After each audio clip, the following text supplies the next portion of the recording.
my take on this is that India's been remarkably smart in responding to the United States and the Trump administration with respect to first the threat of tariffs and now the actual action that's been announced by the president. We had the situation in which Prime Minister Modi came to Washington soon after the inauguration. It was quite a successful meeting. President Trump and Prime Minister Modi issued a joint statement and provided a joint commitment to negotiate a bilateral trade agreement, a BTA. I thought that was a very smart thing to do and very desirable. Since the announcement of the tariffs, it's been pretty clear that India is not planning to retaliate. I think that is the right move. We've seen how the president reacts when other countries have indicated that they will retaliate.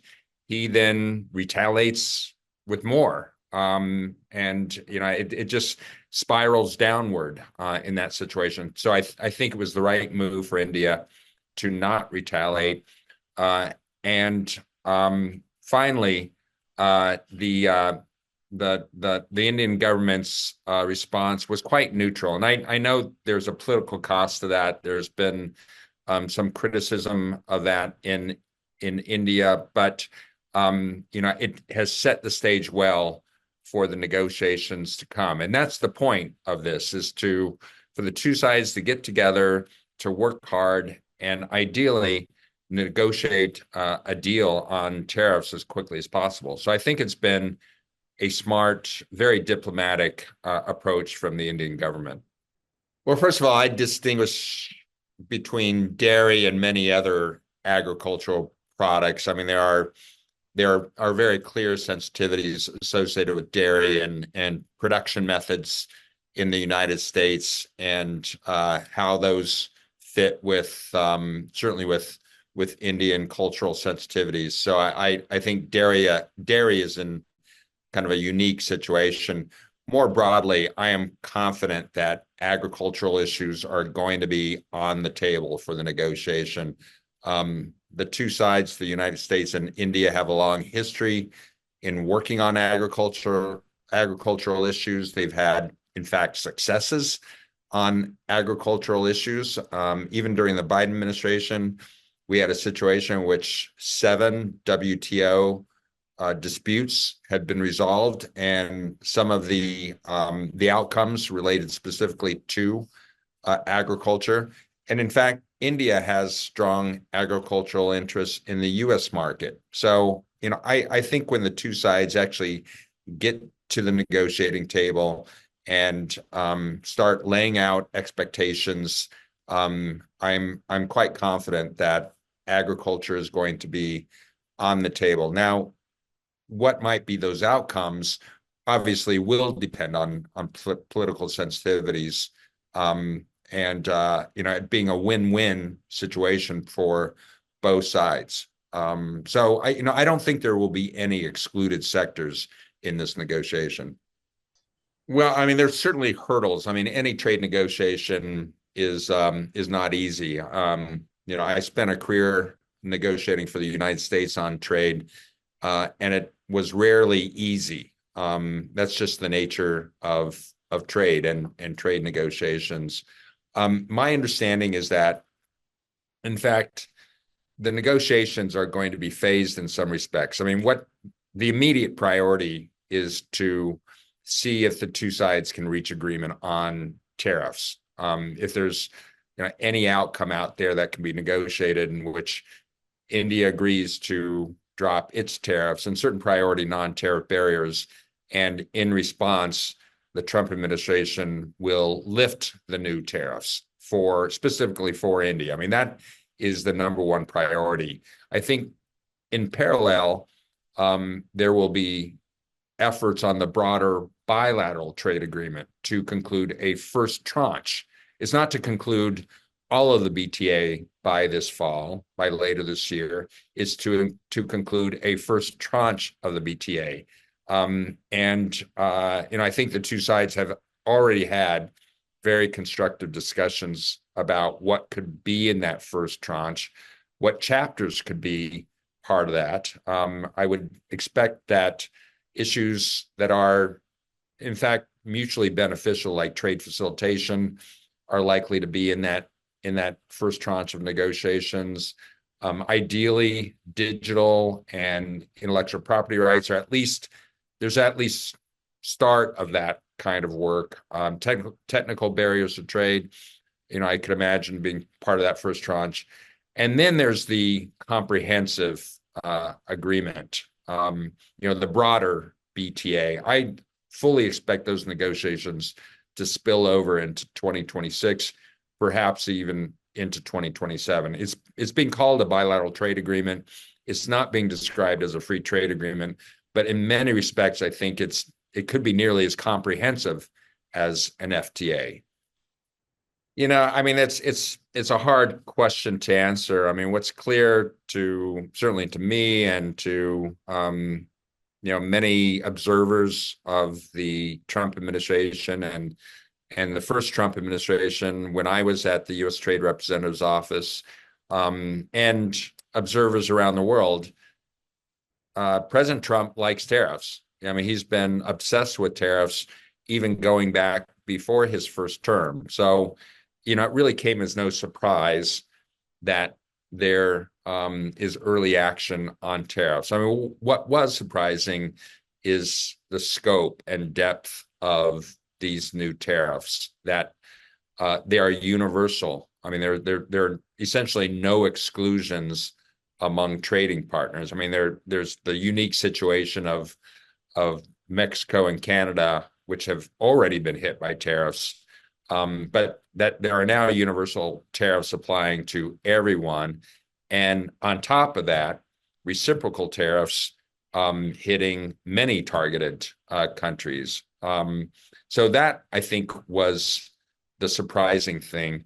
I think it's important to realize that certainly the grievances that President Trump, expresses on unfair treatment are deeply rooted.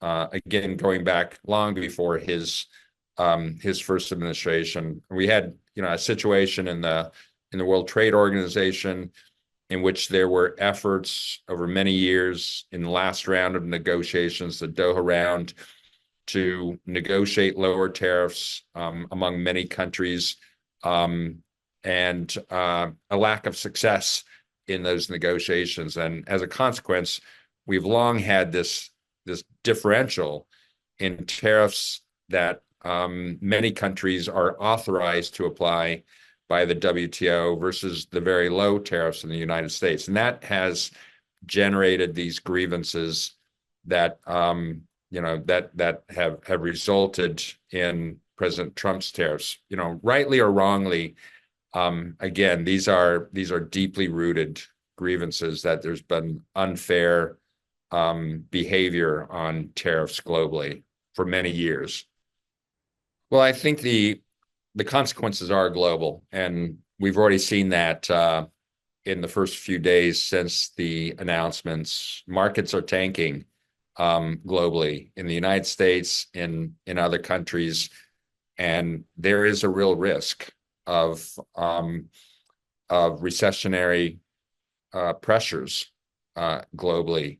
I mean, what this action on tariffs amounts to is unprecedented in the modern age of trade, meaning going back to World War II. We've never had a moment like this with tariffs being applied across the board to every trading partner in very substantial amounts. And it's reminiscent, in fact, of action that was taken between the two world wars. So going back roughly a century. And unfortunately, that did not end well. There were U.S. tariffs, there were retaliatory tariffs, there were bilateral trade agreements, but a lot of chaos and very negative global impact. So everyone is hurt. I mean, there are no winners, I think, in this situation. That said, I do think there are opportunities. I believe strongly that there's an opportunity for India to uniquely be first in line in many respects to start negotiating with the United States, and in fact, potentially gain preferential access to the market, to the U.S. market, compared to many other countries. So I hope the opportunity is seized, and there can be success down the road. But the risks are immense. I mean, there's just no doubt about that for everyone, for the United States and many other countries.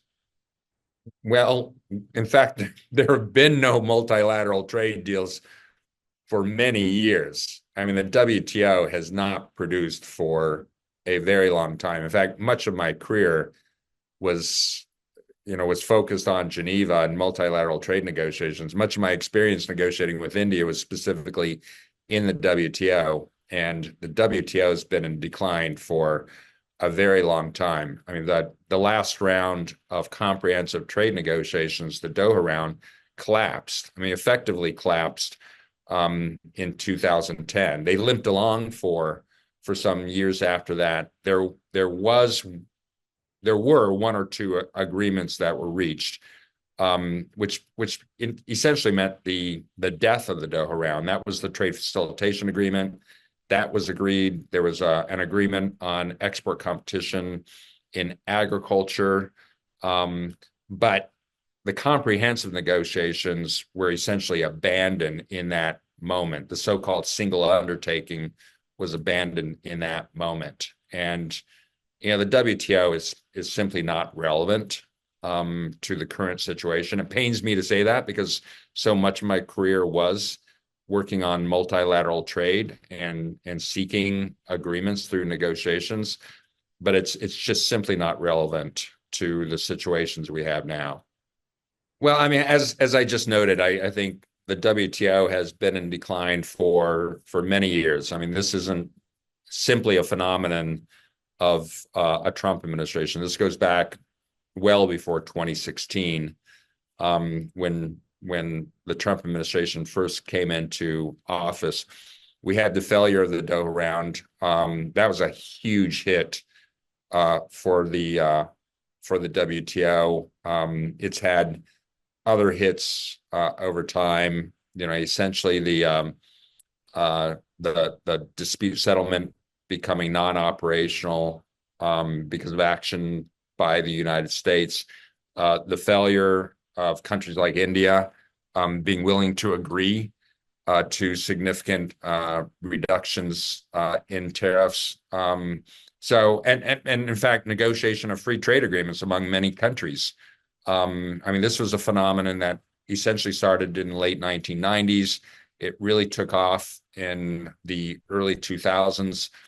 There are many countries that have negotiated free trade agreements, preferential treatment, meaning non-most favored nation treatment among themselves. And in some respects, even though WTO legal, they've undermined the broader multilateral trading system. So this is not a new event. It's been occurring for some time. I think the WTO will continue to exist, but under the circumstances, it's likely to continue to lose its relevance.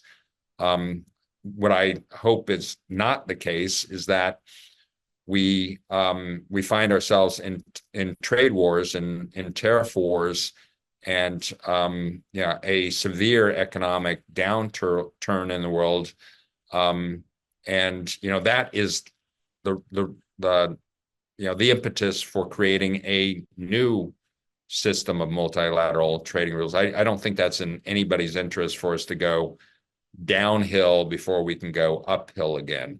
But the WTO it's just not what it used to be. Certainly what it was early in my career when it was quite a vibrant system of trade.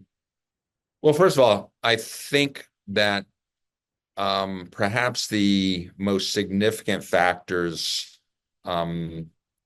potentially in mitigating these tariffs will be the reaction of global markets and even inflationary pressures in the United States.